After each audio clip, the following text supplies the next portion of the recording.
जय गुरुदेव एवरीवन।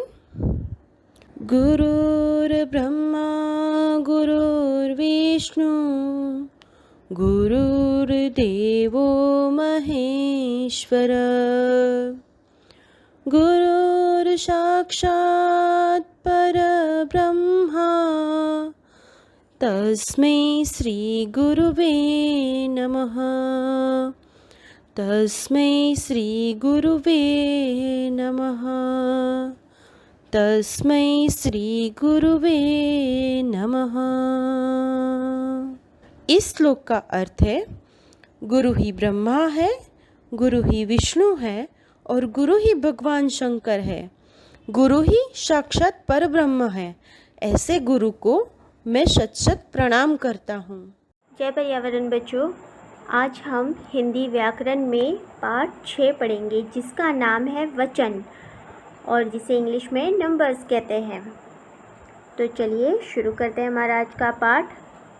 तो बच्चों, यहाँ पे आपको 2 चित्र दिख रहे हैं। पहले चित्र में सुधा ने खिलौना खरीदा। तो ये एक लड़की है, इसका नाम सुधा है। उसने क्या खरीदा? एक खिलौना।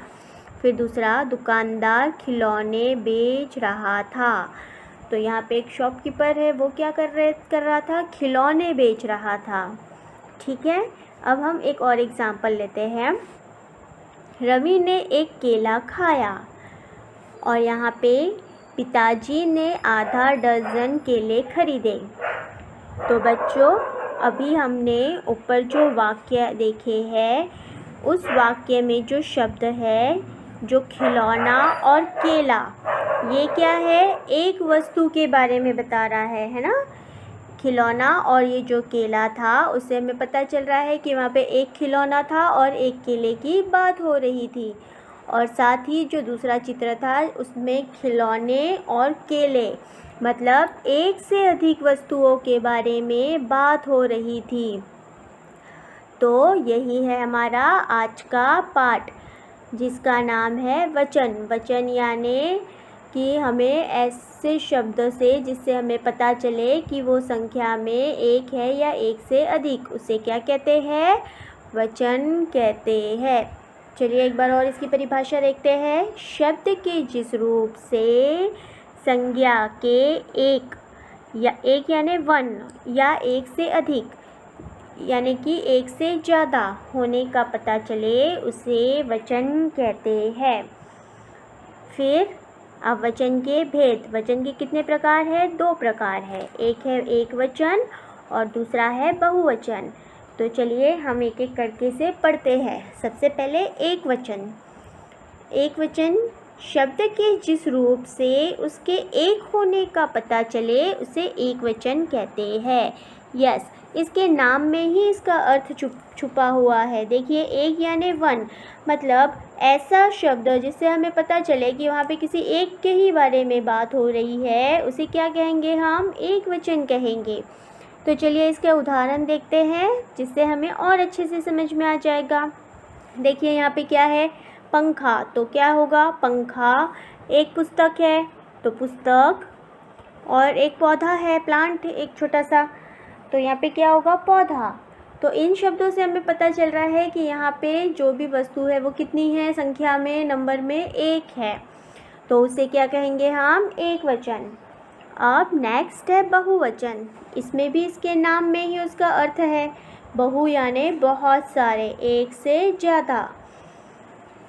शब्द के जिस रूप से उसके एक से अधिक होने का पता चले, उसे बहुवचन कहते हैं। मतलब ऐसे शब्द जिससे हमें पता चले कि जहाँ पे एक से ज़्यादा है, उसे क्या कहेंगे हम? बहुवचन कहेंगे। उदाहरण, एग्जाम्पल देखते हैं हम इसका। यहाँ पे देखो 2 पंखे हैं, तो क्या होगा? पंखे। तो हमें पता चल गया कि यहाँ पे पंखे हैं, मतलब यहाँ से कितने हैं? एक से अधिक। फिर पुस्तकें। अगर एक पुस्तक होती तो क्या होता? पुस्तक, लेकिन एक से अधिक है तो क्या होगा? पुस्तकें।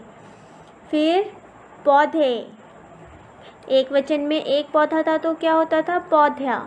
और यहाँ पे एक से अधिक है तो क्या हो जाएगा? पौधे। तो इन शब्दों से हमें क्या पता चल रहा है कि ये संख्या में एक से अधिक है। तो ऐसे शब्दों को बहुवचन कहते हैं। ठीक है, अब देखिए थोड़ा और। किसी शब्द में एक वचन से बहुवचन में बदलने से संज्ञा के साथ साथ क्रिया रूप में भी कुछ बदलाव आ जाता है। मतलब किसी शब्दों में अगर हम एक वचन से बहुवचन बदल रहे हैं तो जो क्रिया होती है उसमें भी बदलाव आता है। तो उसको उदाहरण से समझते हैं। लड़का पुस्तक पढ़ रहा है, तो यहाँ पे क्रिया कौन सी हो रही है? पढ़ने की, है ना। और अब इसी को हम अगर बहुवचन में बदले, मतलब ये तो एक वचन में था, एक लड़का क्या कर रहा था? पुस्तक पढ़ रहा था। अब इसे हम बहुवचन में बदलेंगे तो क्रिया भी बदलेगी। वो देखिए कैसे। लड़का का क्या हो जाएगा? लड़के पुस्तक पढ़ रहा का क्या होगा? रहे है ना। क्रिया में भी बदल हो गया। तो इस तरह संज्ञा के साथ साथ क्रिया में भी परिवर्तन आ जाता है। फिर नेक्स्ट, कुछ संज्ञा शब्द एक वचन और बहुवचन में समान रहते हैं, उनका रूप नहीं बदलता। जैसे भीड़, पानी, पेड़, बादल, घर आदि। तो कुछ शब्द जो है जो एक वचन से तथा बहुवचन दोनों में एक जैसे होते हैं। एक वचन एक घर की बात करेंगे तब भी हम घर बोलेंगे, बहुवचन में अगर बहुत सारे घर हो तो भी हम घर ही बोलेंगे, है ना। तो ये जो शब्द है ये एक वचन और बहुवचन में इनमें कोई बदलाव नहीं होता, इनके क्रिया में परिवर्तन होता है। देखिए यहाँ पे शेर दहाड़ रहा है, तो यहाँ पे एक शेर दहाड़ रहा है, फिर यहाँ पे बहुत सारे शेर दहाड़ रहे हैं। तो शेर तो वही रहा और क्रिया में क्या बदलाव हो गया? रहा की जगह रहे, है ना।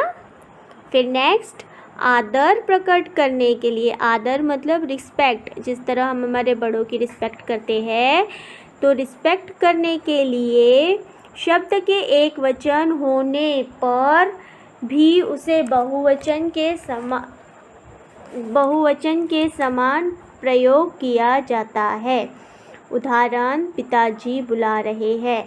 पिताजी एक वचन में ही आएगा, है ना, लेकिन वो हमारे से बड़े हैं इसलिए हम उनका रिस्पेक्ट करके हम उन्हें बोलेंगे, तो यहाँ पे क्या हो जाएगा? रहे हो जाएगा, है ना।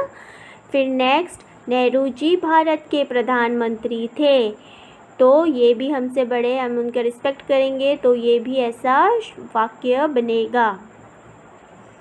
फिर नेक्स्ट है, कुछ संज्ञा शब्द एक वचन होते हैं पर उन्हें बहुवचन के समान प्रयोग किया जाता है। तो कुछ वर्ड है जो एक वचन होते हैं लेकिन उनका हम यूज़ कैसे करते हैं? बहुवचन के तरह। और वो कौन से शब्द है? आंसू, बादल, हस्ताक्षर, प्राण। तो ये जो शब्द है क्या है? एक वचन होते हैं लेकिन इसका प्रयोग हम कैसे करते हैं? बहुवचन के जैसे, है ना। तो देखिए यहाँ पे उदाहरण, मैंने हस्ताक्षर कर दिए। हस्ताक्षर मतलब सिग्नेचर, हमारी साइन। फिर उसके तो प्राण निकल गए। तो ये जो शब्द है वो बहुवचन के समान प्रयोग किए जाते हैं। फिर आगे देखते हैं हम लोग। हमारी टेक्स्ट बुक में कुछ शब्द है जिसका यहाँ पे एक वचन है और इसी के सामने उनके बहुवचन है। तो चलिए पढ़ते हैं। पौधा, पौधे, बच्चा, बच्चे, कांटा, कांटे, घड़ा, घड़े, पैसा, पैसे, सड़क, सड़कें, पुस्तक, पुस्तकें, जेब, जेबें, भाषा, भाषाएं, मेला, मेले, चूहा, चूहे, तिनका, तिनके, लड़का, लड़के, फव्वारा, फव्वारे, मेज, मेजें, किताब, किताबें, बात, बातें, माला, मालाएं। तो ये कुछ शब्द हमें अभ्यास के तौर पे दिए गए हैं। अब एक बार संक्षिप्त रूप में हमने आज जो पढ़े उसका हम रिवीजन कर लेते हैं। सबसे पहले, शब्द के जिस रूप से उसके एक या एक से अधिक होने का बोध हो यानी पता चले, उसे क्या कहते हैं? वचन कहते हैं। फिर हिंदी में वचन कितने प्रकार के होते हैं? 2 प्रकार के, एक वचन और बहुवचन। संख्या एक होने पर एक वचन का पता चलता है और एक से अधिक होने पे बहुवचन का पता चलता है। वचन बदलने से संज्ञा के साथ क्रिया का रूप भी बदल जाता है। ये भी हमने पढ़ा था। वचन जैसे ही बदलता है वैसे क्रिया का रूप भी बदल जाता है ना। जा रहे थे, जा रहा है, तो अगर बहुवचन में होगा तो क्या होगा? जा रहे हैं। फिर आदर, आदर मतलब रिस्पेक्ट के लिए एक वचन होने पर भी बहुवचन का प्रयोग करते हैं। तो ये सारा आज हमने इस चैप्टर में पढ़े और ये था हमारा आज का पाठ जिसका नाम था वचन। तो आप इसको घर पे अच्छे से अभ्यास कीजिए। मिलते हैं हम हमारी अगली कक्षा में। तब तक के लिए धन्यवाद।